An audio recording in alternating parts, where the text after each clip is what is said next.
Welcome to the Forgotten Narrator. There were 20, once. 20 suns, 20 paragons, 20 gods forged in flesh and hurled across the galaxy to tame a broken humanity.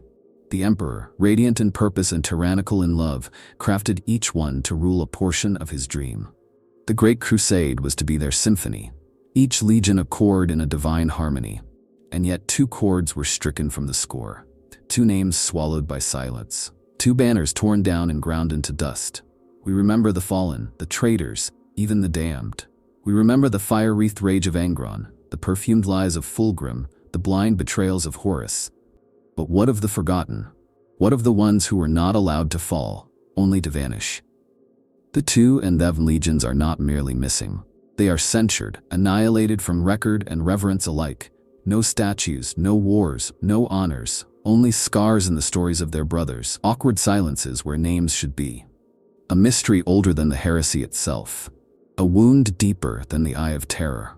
So we ask, do the bones of the lost still echo somewhere, deep in the warp, buried under Terra, or sleeping in the minds of men who dare remember?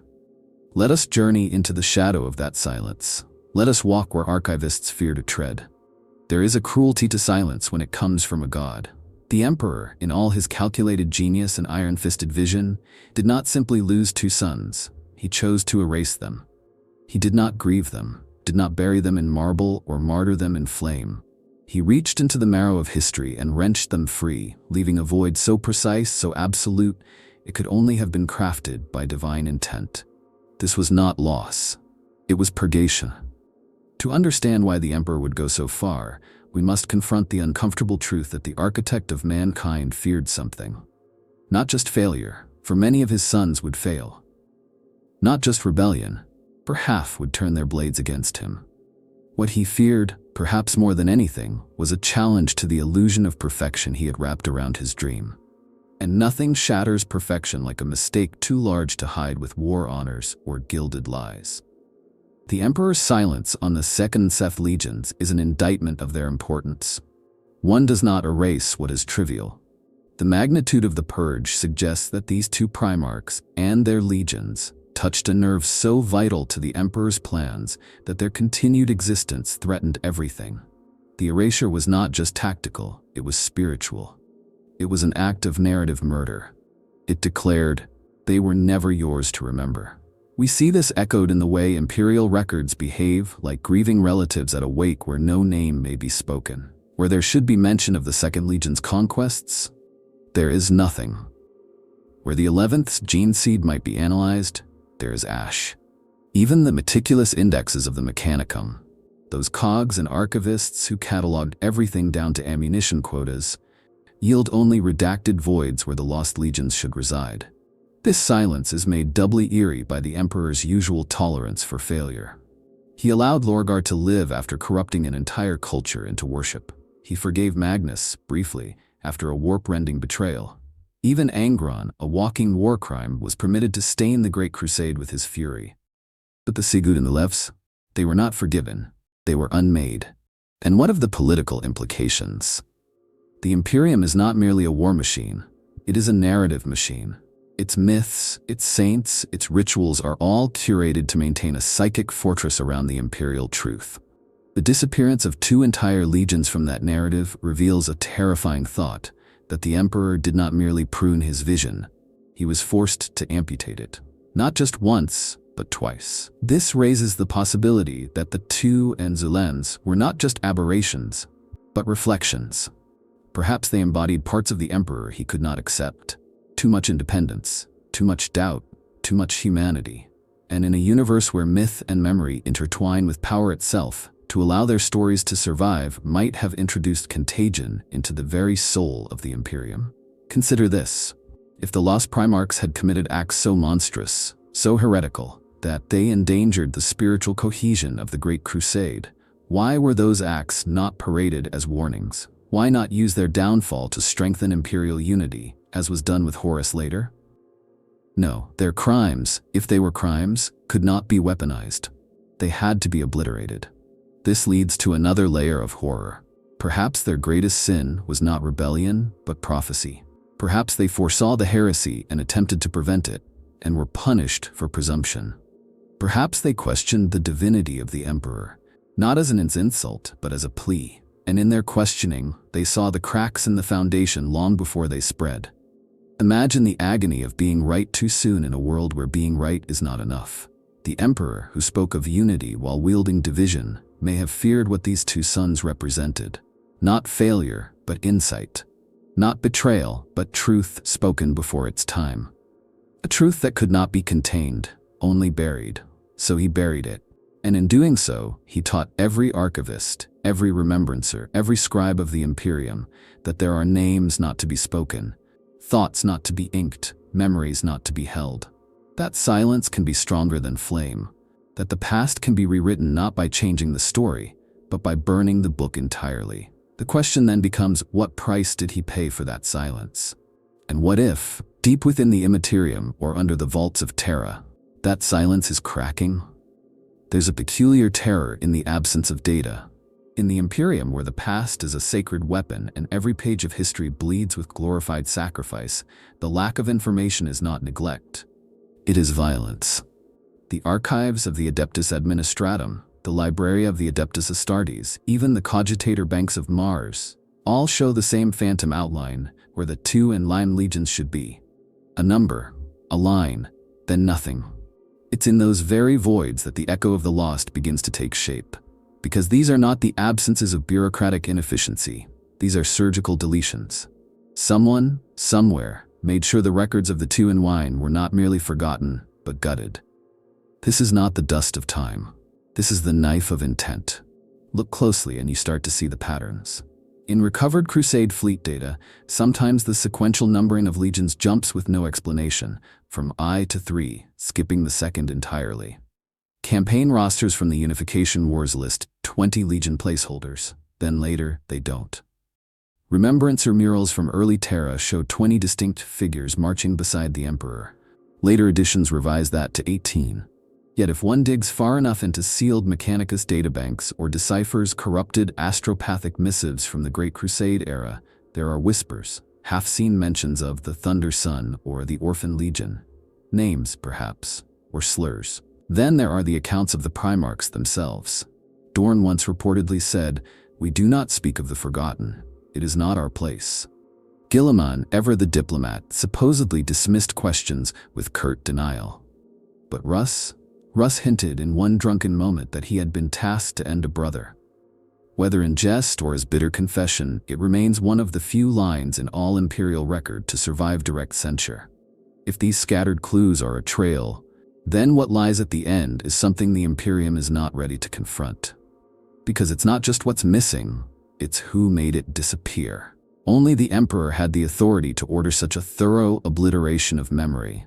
Only he could command the Mechanicum to burn entire data vaults, the Remembrancers to forget their work, the Inquisition to sterilize cultures, and the legions to hold their tongues across millennia. This was not an isolated deletion. It was systemic. Even more disturbing are the architectural scars. There are voids in the Imperial Palace's great galleries, alcoves where statues should stand, but don't. Engraved walls where legion symbols skip 2 entries, yet the spacing remains. Why leave the numbers? Why not renumber, reframe, redo? The answer may lie in the psychology of tyranny. Even as he sought to erase them, the Emperor could not deny their existence outright. To remove the numbers would be to lie. But to leave them hollow, that was a warning. And yet, the warp remembers differently. Psychers have spoken, in their final madness, of 20 stars burning, then 2 extinguished, yet their light still travels. Whether hallucination or prophecy, no one can say. But the fact remains, the more the Imperium denies their existence, the more those denials pulse with guilty rhythm. The voids throb louder than the names that remain. Is this absence itself a kind of prison? A stasis field of narrative, keeping the lost legions bound not in chains, but in forgetfulness? Or are they truly gone, atomized from flesh to legend by decree of the throne? Worse still is the possibility that the deletions are not finished. What if the silence around the 2 and Ecalenx is not static but expanding? What if it devours not just records, but memory, legacy, and soul? What if, as we continue to forget, they slip further from history into something else? Something the warp is waiting to reclaim? Because the warp does not forget. It feeds on memory, yes, but it also preserves emotion like amber, rage, betrayal, grief.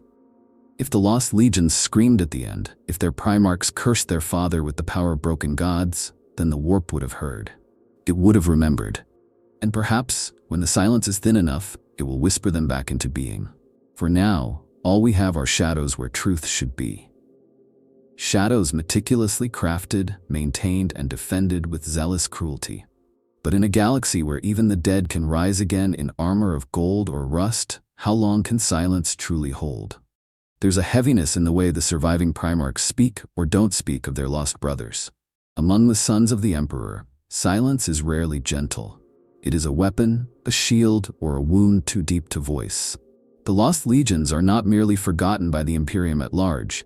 They are held in ghostly absence by the very men who once called them kin. In their words, gestures, and tensions, one can glimpse faint echoes of the missing, and perhaps the truth of what became of them. Take Rogel Dorn, the stoic lord of the Imperial Fists. Known for his rigidity and unwavering loyalty, Dorn responded to an inquiry about the lost with a single clipped sentence. "We do not speak of the forgotten. It is not our place." For a Primarch to deny speech, especially one so committed to duty and the chain of command, is more than obedience. It is trauma or guilt. Dorn was not a man to shy from the harsh truths of war. Yet when it came to the two in the Leth, he folded himself in silence like a mourner refusing to name the dead. Lyman Russ offers a different lens. Barbaric and brilliant, the Wolf King has always danced on the edge of savagery and duty. His silence was punctuated, on rare occasion, by growled implications.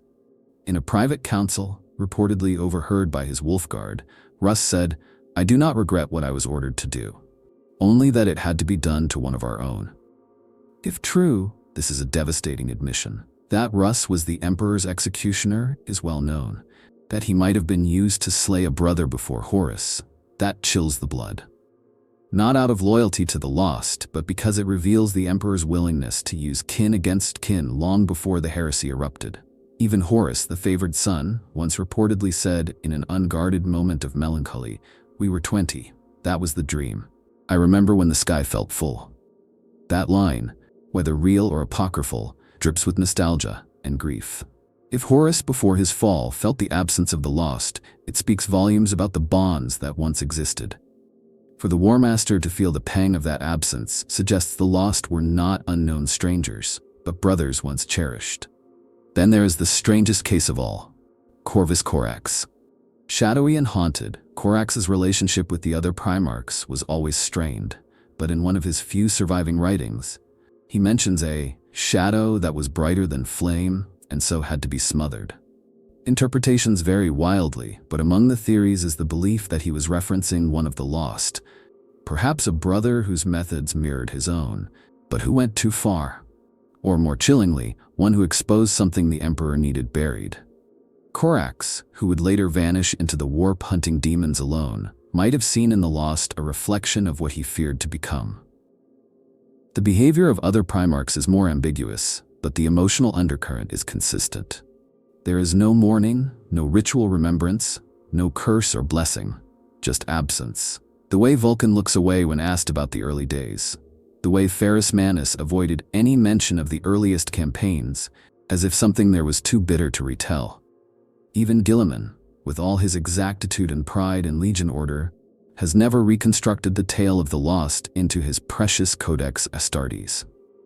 Their erasure is so complete it's almost religious, a taboo etched into the bones of the demigods themselves. One of the most chilling implications of this silence is that it may have been imposed psychically. The Emperor, a being of immense warp power, may have embedded a prohibition not only of speech, but of memory itself. If that is true, then the pain we see in these mighty figures is the pain of knowing something should be there. A bond, a memory, a moment, but finding only blankness. Like an amputee reaching for a limb long gone, they feel the phantom presence of brothers the galaxy has forbidden them to grieve. And yet, the ache remains. In the unspoken pauses between Primarchs, in the rare misnumbered toasts of Legion veterans, in the unfinished war ballads of ancient Terran singers, something lingers, a loss deeper than betrayal, a hole that predates even the siege of Terra. For all their power, the Primarchs are still sons. And whatever else the two and Nethan became, they were once brothers. The silence they leave behind is not empty. It is heavy, reverent, and endlessly haunted. Imagine a time before the heresy, before the rot set in, when the Great Crusade surged across the stars like a tidal wave of light. It was an age of conquest, not yet weighed down by the betrayals to come, a time when the legions were still gods made manifest. And in that moment, somewhere between the burning of old empires and the raising of imperial banners, it is said that two legions turned against their father. Not out of chaos, not for ambition, but for reasons lost to fire and silence. The theory of early rebellion posits that the Tued and Thethan legions did not fall after Horus. They were not swept up in the grand theater of betrayal that would scar the galaxy for 10,000 years. No, they rebelled before it all. Perhaps not even as traitors, but as dissenters, contrarians to the Emperor's dream. Philosophers who questioned too deeply, or warriors who refused to follow the silent path demanded of them. And because they were first, they had to be made examples of. This idea haunts the background of many Legion records. Certain fleets during the early Crusade were reassigned suddenly. Certain campaigns end without explanation. Some victory rosters once complete are now truncated. What then happened during those unspoken battles? What could a Primarch do, a demigod raised from stardust and myth, to warrant not death but oblivion? One theory suggests that the Lost Legions refused the Council of Nicaea's eventual logic long before it was written, that they dabbled too deeply in psychic experimentation, perhaps even with the sanction of the Emperor in the earliest days. When the warp's true nature revealed itself, through demonic whispers or catastrophic possession, the Emperor, terrified by what he had enabled, turned upon his creations, not with sorrow, but with cold precision. It would not be the first time he had shifted morality to match necessity. Others suggest a deeper, more human crime, that the lost Primarchs defied the chain of command, that they saw in the Emperor's wars not a unifying dream, but a tyranny masked as progress. Perhaps they questioned the extermination protocols issued on compliant worlds. Perhaps they refused to kill where they saw hope. Maybe they dared suggest that the Emperor was wrong. And if they did, if they stood in opposition to him before any other did, then it was not just insubordination. It was heresy in its purest form, the kind that threatens the myth, not just the military.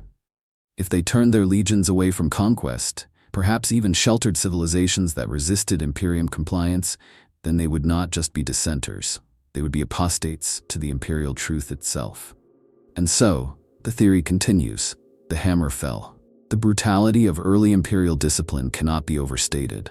The Emperor was not yet a distant god, but a warlord with vision and wrath both.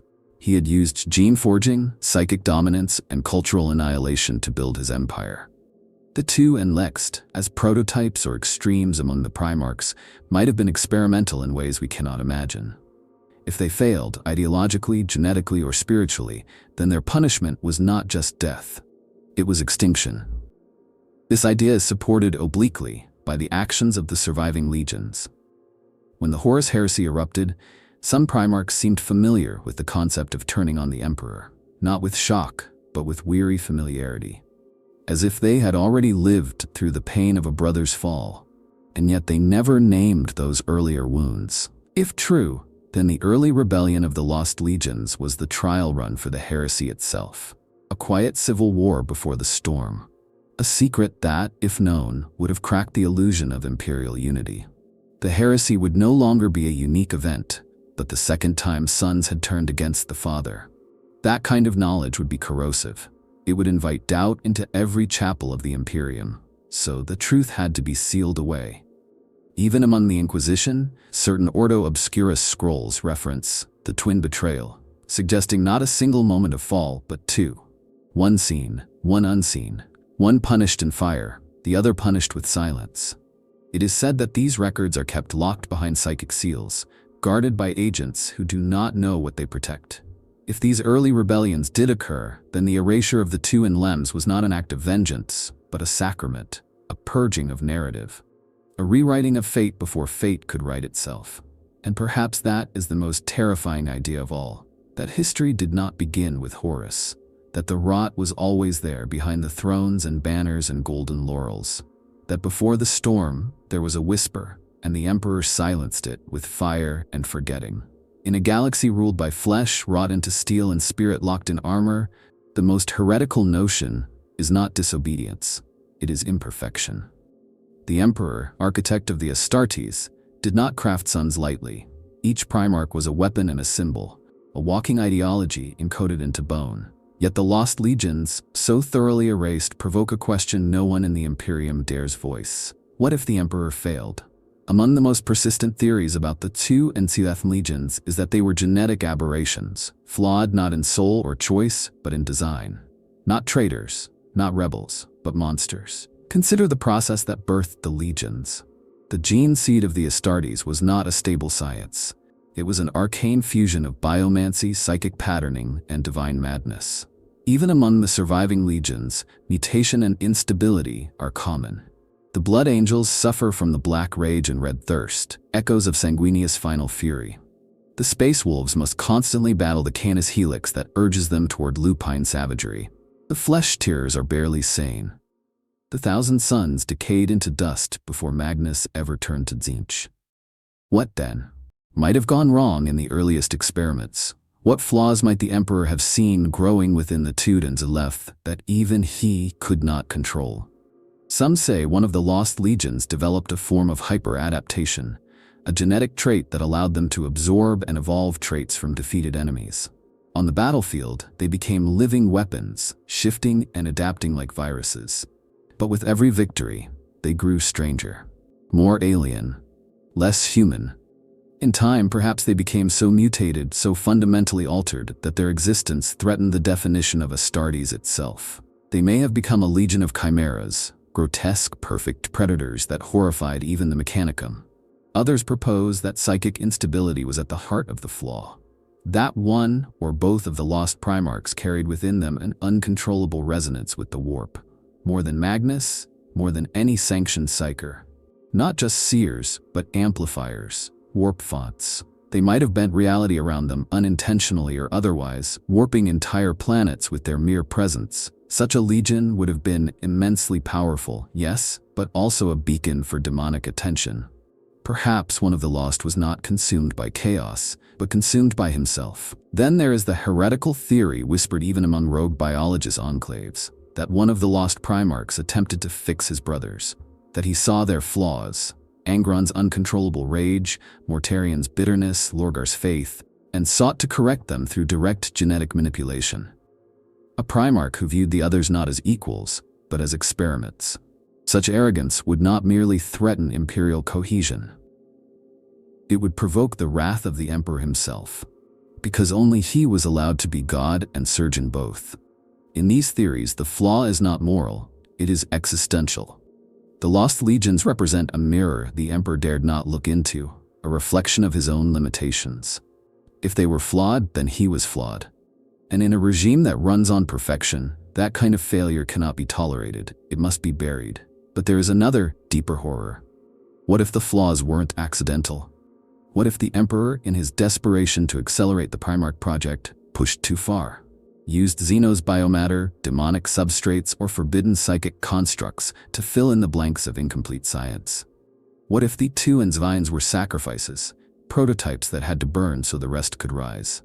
Some sources, long hidden in Dark Mechanicus archives, suggest the existence of the anathema strain, a corrupted gene seed line tied to the early days of the Unification Wars.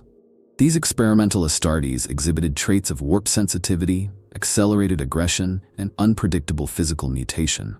They were deployed in the darkest campaigns, against Psyker cults, Necron tombs, and unknown Xenos horrors. Some say the anathema strain was folded into the Lost Legions. Others say they became them. If so, then the fate of the two in them was never truly theirs to escape. They were never meant to succeed. They were data points, disposables, biological crucibles for the Emperor's darkest knowledge. And in the end, perhaps they did not fall. Perhaps they dissolved, consumed by the very forces they were meant to control. Imagine a legion whose bodies no longer held stable form, whose psychic presence tore at the veil, whose minds collapsed under the weight of genetic contradiction. Not warriors, but warnings. What remains of them now? Could echoes of their corrupted genomes still lurk in forbidden vaults beneath Luna, or buried within the black ships of the Inquisition? Could the Adeptus Mechanicus still dissect fragments of their gene seed in hidden laboratories, searching for what went wrong, or how to repeat it? We may never know. But if the Emperor's greatest fear was not rebellion, but imperfection, then the Lost Legions are not ghosts. They are scars. Some wounds are not hidden. They are erased. And in the case of the Lost Legions, it is not merely their names that have been torn from history, but entire wars. Campaigns that were once crowned in imperial laurels now exist only as blank entries, corrupted data, or altered chronologies. There is mounting suspicion and growing belief among rogue scholars and inquisitors that the Yu and Lev did not merely vanish, but were buried beneath the rubble of forgotten conquests and forbidden victories. The Great Crusade was a storm of light sweeping across a galaxy of darkness, but not every conquest ended with the raising of an Aquila. Some systems, entire sectors even, were consumed without explanation, redacted in official records. Their populations never integrated into the Imperium, their names never added to the glorious roll call of compliance. Some of these systems show subtle scars in the warp, as if something immense and awful transpired there. Something even Chaos remembers but dares not speak. What if these were the killing fields of the lost? Take the Carpathon Expanse, an entire segmentum whose records terminate mid-crusade. Fleet reports mention dozens of warships sent in, led by a genetically enhanced expeditionary force, only for all further references to vanish. Later reports list the region as compliant, but offer no data on how or by whom. The forces there were never reassigned. Their banners were never returned. If one listens closely to astropathic echoes in that sector, distorted cries still bleed through the ether. Not demonic, but human. Mourning, rage. Then there's the Bracton Accord, a mysterious reference found in a damaged Remembrancer manuscript, where a legion is said to have burned the sky in defense of reason, only to be unmade by decree. The term unmade appears in no other official context in Imperial lexicon. What does it mean to be unmade, not defeated? Could this imply a formal annihilation, not by war but by censure? Could an entire campaign, perhaps a defensive action against a compliant but philosophically rebellious civilization, have triggered the erasure of a legion? Consider also the Hollow Stars, a cluster of systems marked as warp unstable and non-navigable, yet ancient Mechanicus survey data shows artificial structures of immense complexity, far beyond the technological norms of the Great Crusade. What civilization built those constructs? Who fought to claim them? And why is every trace of that war scrubbed from record? If the Lost Legions encountered something there, something not Xenos, not Chaos but other, it may have been their undoing. Or worse, it may have been their revelation. This pattern of vanishing wars repeats across Imperial archives. The Veil of Long Night, the Iron Reef conflict, the unseen conquest of Kellenvor. All are referenced briefly in aging logs or contradictory data slates, often alongside impossible casualty numbers or untraceable fleet assignments. These events do not lack evidence, they lack permission, as if reality itself was rewritten to exclude them, leaving behind only cracks where the truth once lived. And it is not only the Mechanicus and Administratum who whisper of such things. Among the older chapters, some veterans of the first founding tell stories, always unofficial, always off record, of the Ghost Wars. Battles fought alongside brothers who no longer exist. Allies who wore unmarked power armor, bore unrecorded insignia, and bled like angels. Then one day, they were gone. Not in flame, but in forgetfulness. These stories often end the same way, with the speaker falling into a troubled silence, unsure if the memory is real or warp madness, but too detailed to be fabrication. The question then becomes not if wars were erased, but why, and the answers vary in their horror. Some suggest the Lost Legions were deployed to regions where chaos had already taken root, and that they, in ignorance or desperation, made pacts to win. That the Emperor, discovering this, purged them not for failure, but for the contamination of ideology. Others say the Lost discovered truths about the warp, about the Emperor, about the nature of the Primarchs themselves, and refused to be silent. What if they refused to kill? Or worse, What if they refused to stop? The possibility that entire campaigns were burned from memory to contain the philosophical contagion of the lost legions is deeply unsettling. It implies that victory is not always desirable, that some truths once discovered must be buried under blood and silence. But those forgotten worlds still turn, their stars still shine. And sometimes when an astropath listens too closely or a ship drifts too far off course, something answers. Not always in words, sometimes in a pattern of light across a dead system, sometimes in a fragment of ancient Astartes armor with symbols no one recognizes or dares admit they do. The wars are forgotten, but their ghosts are not. They stand at the edge of every battlefield and say nothing. The custodians, those golden giants who walk in silence, are not merely guards of the Emperor's life.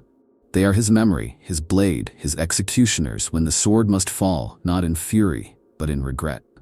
For 10,000 years, they have been the watchers on the wall of Terra, motionless sentinels beside the throne. But before the heresy, before the siege, they walked among the stars. And there are whispers, half choked by secrecy and shame, that some among them once bore witness to the erasure of the lost. If anyone knows the fate of the Pseudo-Nethan legions, it is the Adeptus Custodes. They alone moved in the Emperor's shadow without question, without limitation. They were his hands when the Primarchs were still children, his voice in the silence between wars, his scalpel when the blade of a legion was too clumsy or too emotional. And unlike the Astartes, they were never bound by legion loyalty. They served only him. There are rumors, spoken only in the most secure crypts of the Ordo Secretum, that the Custodes conducted the Golden Wars, operations so classified that no battle records remain. These missions were not wars of conquest, but of correction. Some say they were deployed against an Astartes force gone rogue, but still loyal in heart, a contradiction the Emperor could not allow. And when diplomacy failed, if it was ever tried, the custodians came. Imagine the horror of it, an entire legion, veterans of uncounted campaigns, encircled not by Xenos or traitors, but by the golden eyes of the Emperor's will. Told not that they were damned, but that they were no longer needed. No longer wanted. No longer permitted. Could they have resisted? Would even a Primarch dare draw steel against the 10,000? It's said the Custodes are not simply warriors. They are singularities of purpose. Where an Astartes is a hurricane of fury, a Custodian is a scalpel of inevitability. They do not wage war, they end it. There are unconfirmed accounts from shattered data crypts on Luna of a Custodian-led strike force that never returned. Not because it was destroyed, but because it was redacted. Its mission logged as Vault Integration Directive Null. The term appears nowhere else in Imperial archives. Some believe it references the permanent incarceration of a Primarch-level entity, not in death, but in containment. And if that is true, then perhaps the lost were not executed. Perhaps one or both still live, not in freedom, not even in stasis, but in custody. Beneath the Imperial Palace, deeper than any vault, beyond the black cells of the Inquisition, lies a prison no one speaks of. A prison guarded not by servitors or psychers, but by the Emperor's golden sons themselves. What could warrant such eternal vigilance? Only something too dangerous to destroy, and too valuable to forget. A Primarch whose fall was not moral, but metaphysical, who revealed truths about the Imperium's soul that even the Emperor could not erase, only lock away. And so the Custodians were ordered not to slay, but to seal, not to grieve, but to watch. There are conflicting theories among the Black Library fragments. Some say the Custodes used psychic wards so powerful they singed the warp itself, carving a dead zone where even demons cannot see. Others claim they constructed a false system, a hidden moon or artificial world, where the lost slumbers unknowingly, memories burned from his mind, guarded by silence, surrounded by eternity. Even among the Custodes themselves, there is mystery.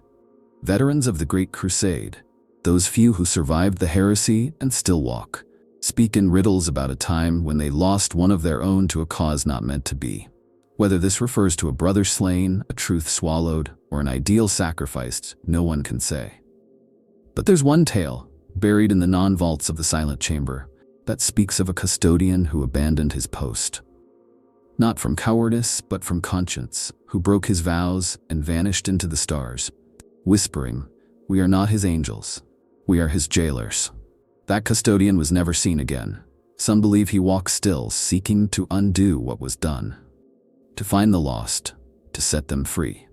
Could it be true? Could the golden guardians of the throne, paragons of loyalty and law, carry within them a secret so vast it eclipses the heresy itself? Could they have silenced two brothers not in hatred but in grim necessity, preserving the Imperium not through valor but through amnesia? The custodians say nothing. They do not mourn, they do not remember. They only watch. And perhaps beneath the palace, they are still watching.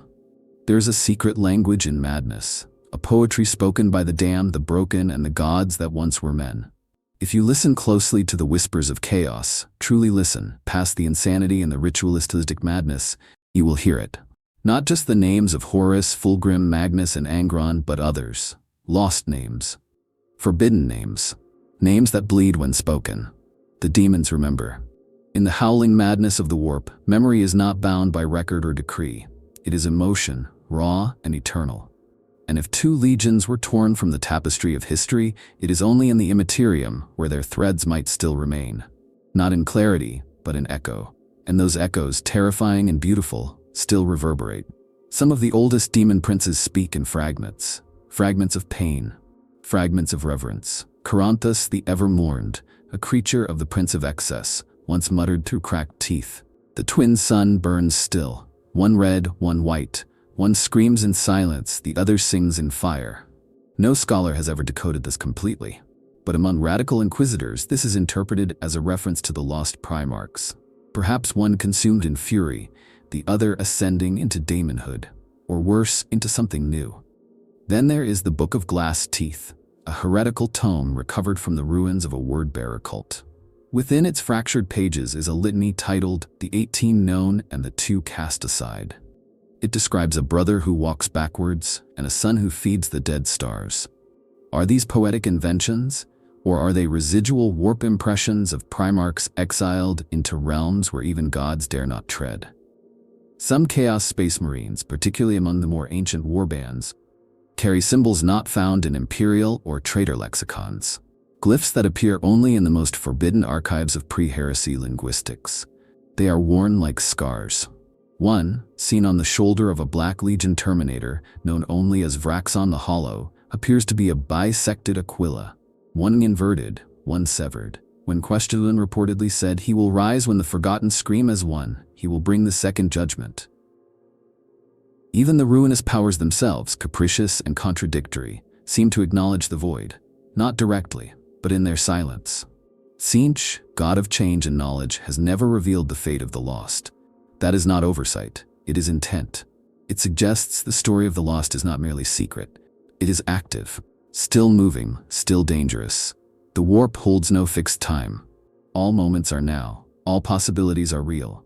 If a Primarch was consumed by the warp, not killed, not corrupted, but transformed, then his essence may still ripple through the minds of psychers, the dreams of daemons, the mutations of fleshcrafters.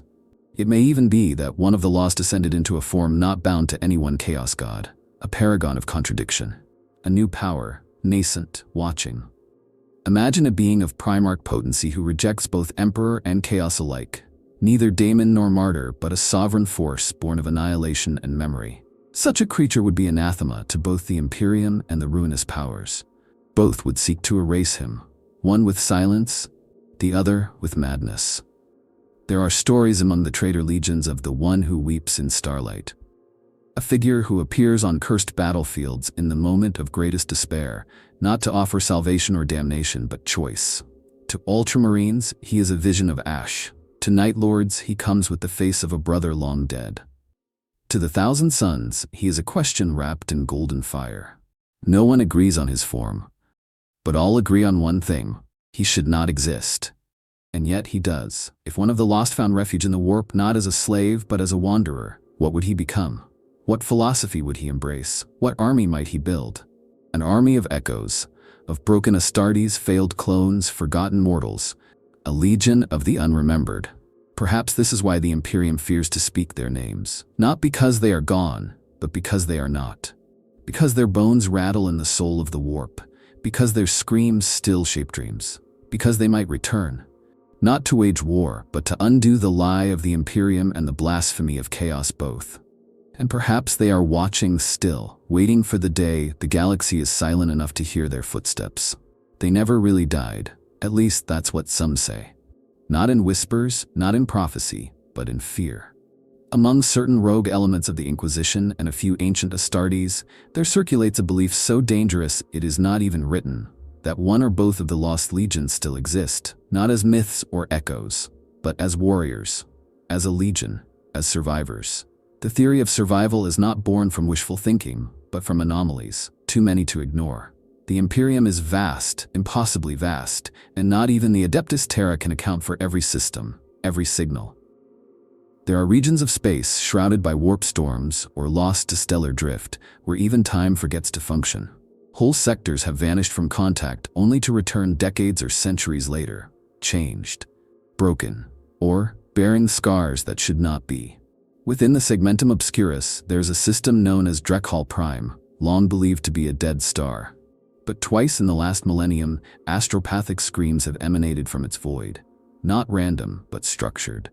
In Old Gothic, in the cadence of imperial military code long since abandoned, when decoded, the messages repeat a single phrase: Legion does not forget, Legion does not forgive, we remember you. Who are we? Some say a single Primarch survived the culling, not as a prisoner, not as a ghost, but hidden, either by his own hand or by a sliver of the Emperor's mercy, perhaps cast into the warp and returned broken but alive, perhaps stranded beyond the galaxy's edge in exile.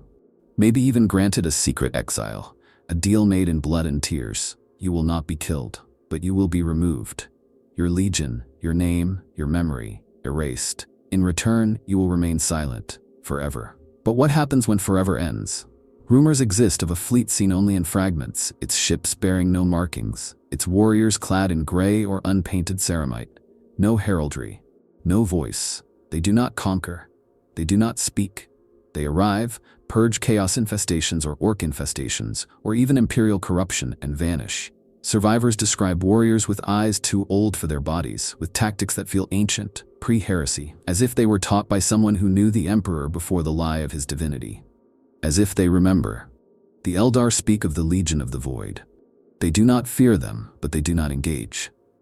In a Craftworld poem transcribed by rogue traders, it says, "The broken sun marches still, but not for your doom, nor your deliverance."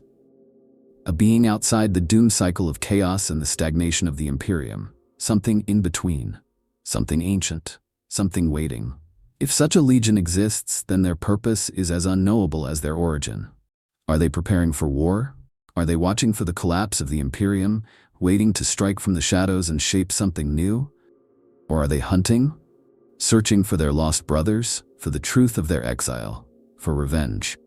More disturbingly, there are reports, too consistent to ignore, of loyalist Marines encountering gene seed markers unaligned to any of the 18 known Primarchs.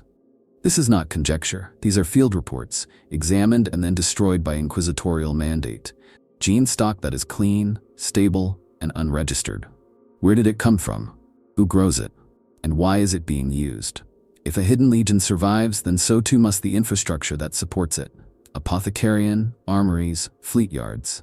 The sheer logistics of such an endeavor are mind-breaking, unless they operate in a forgotten Mechanicus enclave. Or worse, unless they are supplied by elements within the Imperium. Loyalists who reject the High Lords but not the Emperor.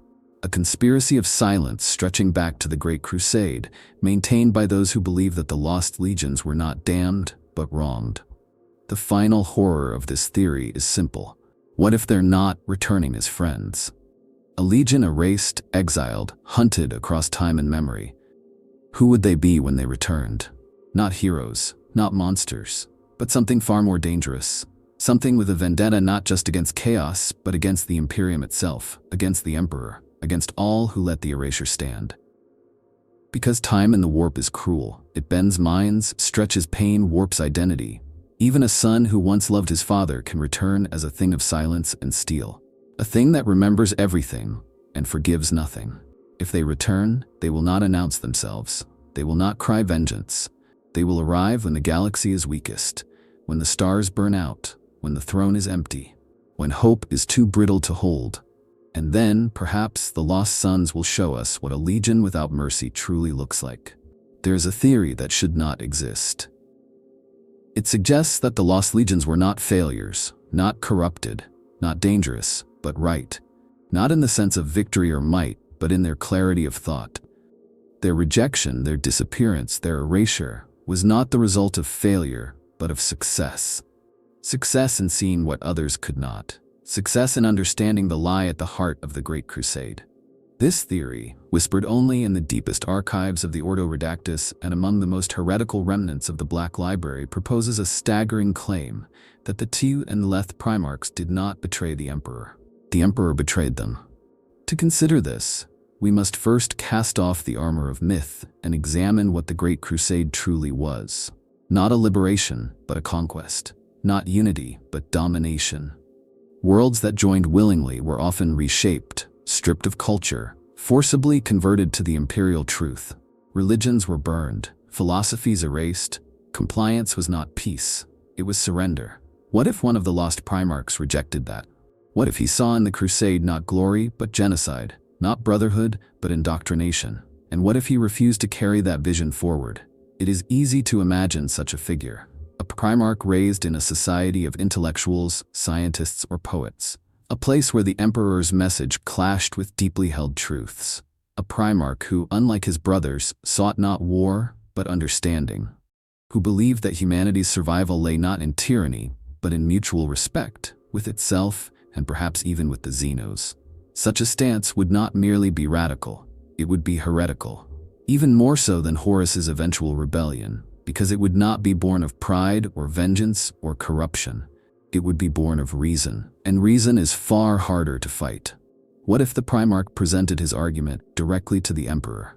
Not in battle, not in rage, but in calm, devastating truth. A critique so precise that it pierced even the Emperor's armor of ambition. A philosophical rejection so complete it could not be countered, only suppressed. That would make him dangerous in a way no traitor ever was. And so the Emperor, ever pragmatic, made a choice. He silenced the truth, not because it was false, but because it was unbearable. The Primarch was erased, his legion erased, every record, mural, statue, and medal. The message was not merely suppressed, it was annihilated. Not because it was corrupted, because it was pure. The other Primarch may have suffered a different fate. Perhaps he did not philosophize, perhaps he acted. What if he attempted to defect, to secede, to build his own micro-imperium based on cooperation rather than conquest? What if he found allies among the Xenos, not as tools or targets, but as equals? Imagine the horror on Terra, a son who did not fall to chaos, but who instead embodied the very thing the Emperor claimed to represent, a better humanity. One that no longer needed war, one that no longer needed him. Such a vision could not be tolerated. It wasn't just disobedience, it was proof that the galaxy could be another way, that the Emperor's path was not the only path, just the loudest. The tragedy here is unbearable. Not the fall of heroes into darkness, but the crushing of light before it could rise. If the lost Primarch spoke truth, then their silence is not justice. It is damnation for the rest of us. The heresy would follow. 10,000 years of rot and stagnation, and somewhere in the bones of the Imperium, the Emperor's greatest fear may linger still. What if they were right?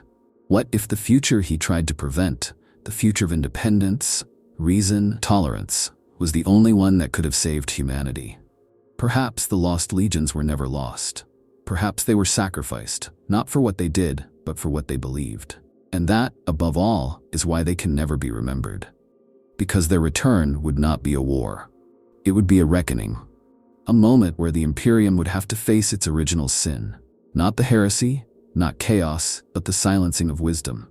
If they were right, then everything we know is wrong. They say gene seed is sacred, that it is the very essence of a Primarch made flesh again, distilled and carried in the chests of the Adeptus Astartes.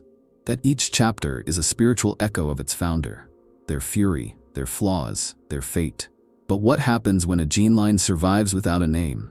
When a chapter's blood sings with traits no one can trace? What happens when the DNA remembers what history has forgotten? Some believe the Tu and Exon's legions never truly vanished.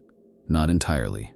that fragments of their gene seed survived, hidden by design or accident, and were later used in secret creations during the second or even later foundings. Chapters born of blank progenitors. Or worse, chapters that were told they were descended from a known primarch, but whose behavior and biology suggest otherwise. There are obscure chapters out there, rare, isolated, or deliberately misrecorded, whose traits defy explanation. Some possess an uncanny adaptability to environmental extremes that outpaces even the salamanders. Others exhibit psychic synchrony among battle brothers that rivals the librarians of the Thousand Suns without any sanctioned psychic training. Still others display gene seed stability in the face of mutations that would cripple a normal chapter. The Ash Vultures, the Ebon Sentinels, the Ninth Brethren. Names spoken only in passing in the librarious codices. Each has a shadowed past. Each has been marked for unusually high levels of inquisitorial oversight or outright avoidance. One inquisitor, Malrek of the Ordo Astartes, wrote of the Ebon Sentinels, "They do not belong to any bloodline we can confirm. Their gene seed is void-marked, their apothecaries silent, their battle rites alien. They bleed like angels but speak like orphans. I do not trust them. I do not trust their origin." In these chapters, we may be seeing more than just genetic drift. We may be seeing fragments of the lost. It is possible, even likely, that during the early days of the Great Crusade, the Emperor or the Mechanicum stored samples of the Tu and Theth gene seed, perhaps to monitor, perhaps to re-engineer, perhaps to resurrect. When the heresy erupted and half the legions fell, the value of viable gene seeds skyrocketed. Who would notice if a vial from a redacted vault made its way into a founding under a false designation? Who would dare challenge the purity of what the Adeptus Terra declared sacred? Even more disturbing are reports of gene forges operated by rogue Mechanicus sects, dark magi and heretic enclaves who claim to have true seed, untainted by either Horus's rebellion or Guilliman's reforms. Some say they are trying to rebuild the lost legions. Others say they are creating new ones, using the old blueprints. The implications are staggering, that someone, somewhere, believes they can restore what the Emperor destroyed. And then there are the mutations, the strange traits that echo old records, records of legion capabilities we are told never existed. Whole squads capable of transmitting thoughts in battle, Marines who walk through fire unburned, battle brothers whose wounds knit in seconds. These things have been seen, not always, not often, but enough. Could this be the genetic memory of a lost lineage? Traits not recorded because the legion they belonged to was never meant to be remembered? Worse still is the possibility that some of these chapters have discovered the truth. That through deep gene analysis, ancient rites, or forbidden texts, they have uncovered the horror of their origin. Imagine the existential dread of realizing your bloodline was not founded by a hero of the Imperium, but by one the Emperor himself condemned. That your war cries and oaths are echoes of a name you are not allowed to know. What does that do to a warrior's soul? Some might bury the truth, swearing eternal silence. Others might fall into nihilism, fighting on without belief. But a few, a dangerous few, might seek the forgotten, might follow the clues back to ancient vaults, lost battlefields, or warp echoes where the names still linger. And if they find what they seek, if they find a father, what happens then? A chapter born in secret, awakened to a legacy denied with the power of a legion and the rage of centuries. That is a threat no High Lord can ignore. That is a war waiting to happen. The gene seed remembers. It remembers the fire. It remembers the silence. And it may yet remember the name. The Tu and Advent legions may be gone in flesh, but they are more alive in spirit than perhaps any other force in the Imperium. Not through war, but through myth, through imagination, through the hearts of the fans who refuse to accept silence as an answer. The mystery of the lost legions is not a void. It is a canvas. A canvas that the Warhammer 40k community has painted on for decades, with passion, with tragedy, with limitless creativity. Among all the secrets Games Workshop has left unanswered, none has ignited more collective storytelling than the fate of the Lost Legions. There are fan-made legions with full-blown codices, timelines, characters, and heraldry. Some are noble and doomed, like the Sable Seraphs, a psychic legion consumed by their own empathy. Others are monstrous and exiled, like the Iron Revenants, twisted by a mechanized obsession that even the Mechanicum feared. Some are hidden saviors, others lurking tyrants. But all of them are love letters to absence, the fandom's way of saying, we will not let this be forgotten. What makes this phenomenon so powerful is its emotional honesty. The Lost Legions allow fans to pour into the universe their own philosophies, their own sense of what could have been. Some use them to critique the Imperium's authoritarianism. Others explore themes of free will, heresy, identity, and sacrifice. In creating their own Lost Sons, fans wrestle with the core question that haunts the setting. What does it mean to be loyal in a broken empire? These creations are not shallow insertions. They are intricate works. Names like Darren Vask, Primarch of the Phantom Wardens, Varos the Unseen, the Ghost King of the 11th, or Enoch the Pale, Cursed Prophet of the 2nd. These are mythic figures, crafted with a reverence that rivals the canon Primarchs. Entire communities have formed around these ideas, hosting collaborative projects, art, lore debates, and even tabletop campaigns reenacting their imagined histories. And they're not just creative exercises, they're acts of rebellion. By filling in the blanks that Games Workshop has kept empty, fans assert a kind of ownership over the mythos. They say, if you won't tell us, we'll write it ourselves. The Lost Legions have become an outlet for that desire, the need to explore beyond the lines of what is printed. They embody a tension at the heart of the setting, that truth in Warhammer 40k is always contested, always political, always a matter of perspective. Some fans see the Lost Legions as reflections of their own values, a Primarch who refused to burn a compliant world, a legion that tried to make peace with Xenos and was purged for it, a brother who questioned the Emperor's divinity and was buried for daring to speak. Through these stories, fans can critique the Imperium not as outsiders, but as believers with broken hearts.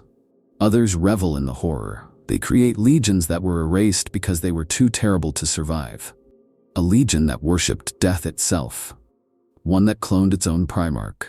Another that sought to replace the Emperor with a psychic machine god.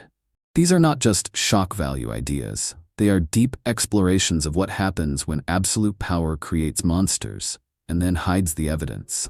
Some even go further, linking their custom legions to existing events. One theory proposes that the mysterious Dark Angel's successor, known only as the Bladed Brotherhood, is actually a remnant of the Two Legion, hidden by the Lion himself. Another suggests that the Soul Drinker's instability is due not to genetic corruption, but to secret grafts of lost gene seed, done by Magi seeking to revive what was destroyed. There is no single truth among the fan-made legions. But there is a single emotion, defiance, a refusal to let silence win, a determination to fill the void not with noise but with purpose. And perhaps this is the ultimate fate of the Lost Legions, not to be revealed in a codex or a box set, but to remain open, eternal, unfinished. A wound in the lore that bleeds creativity. They belong to us now, not just as a mystery, but as a challenge, to write, to imagine, to remember what never was. The Lost Legions are not gone, they are just waiting for you to give them a name. Out at the edge of Imperial space, where maps fray and star charts lie, there are places where silence screams, where entire systems shimmer with a weight not of gravity, but of memory. It is there, in the uncharted zones beyond the Astronomican's reach, where the last shadows of the Lost Legions may still linger. Not as armies, not even as ghosts, but as truths too dangerous to die.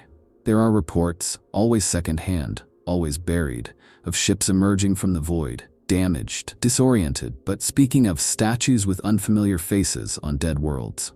Of towering figures clad in armor not seen since the earliest years of the Great Crusade, found etched into obsidian mountains or carved into the walls of Xeno ruins. Always two, always faceless, as if someone once remembered them, and then tried to forget. In the distant Scarus Reach, a Deathwatch kill team recovered a data core on a forgotten moon, its records corrupted but still partially readable. Within it, a transmission labeled Primogenitor X Swine. No voice, no face. Just coordinates in a system now classified as non-viable. Extreme warp instability. The report was sealed. The Inquisitor who filed it disappeared. The kill team was reassigned, or as some believe, purged. But the echoes keep returning. There's a derelict listening post on the edge of the Ghoul Stars that plays a single transmission on loop in an archaic variant of Low Gothic. All sons betrayed. We march still. We await the death of the lie. The post is surrounded by the ruins of a fortress too large for any mortal army. The walls carved with a symbol that doesn't appear in any imperial heraldry, a broken circle pierced by a single downward-pointing blade. And yet, some veterans swear it feels familiar. The warp itself seems to know something. In the dreams of navigators and psychers, figures appear, always just out of sight. One, bathed in silver light, offers no name but bleeds when questioned. The other, cloaked in a shifting mantle of flame and shadow, holds a shattered crown. They never speak. They only watch. Some Black Templars on a crusade into the Halo Stars came upon a ruined Imperial outpost, seemingly abandoned for centuries. Inside, they found a shrine not to the Emperor, but to a brotherhood of 20, each represented by a stylized sunburst. 2 of the sunbursts had been scorched, not removed, burned into the wall so violently the stone itself bubbled. One Templar reportedly collapsed before it, muttering, "I know you, I know your name." He died minutes later, cause unknown. There is something tragic in all of this, a sense that the lost legions are not gone but dislocated. Their remnants, psychic, physical, cultural, continue to surface like bones beneath shifting sands. Perhaps the warp refuses to let them rest.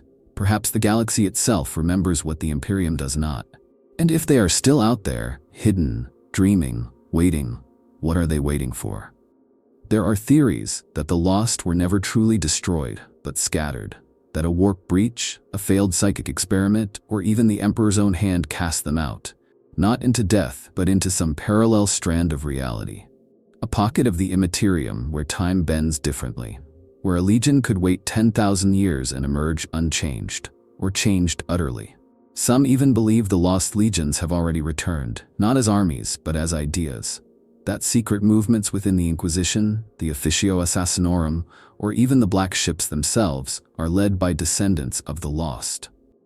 Bloodlines that survived in shadows. Children raised not in honor but in exile.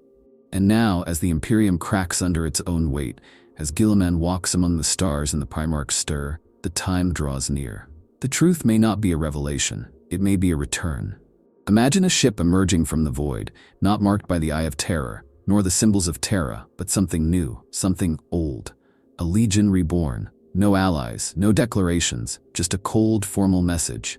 This is not your Imperium. We come to finish what was started. And what would we do then? Would we call them traitors? Would we welcome them home? Or would we, once again, bury the truth beneath silence? The bones of the lost legions still echo in the warp. And maybe, just maybe, they are not waiting to be remembered. They are waiting to be heard. And if you've made it this far, into the silence, through the heresy, beyond the lies, then you hear them too. You always have.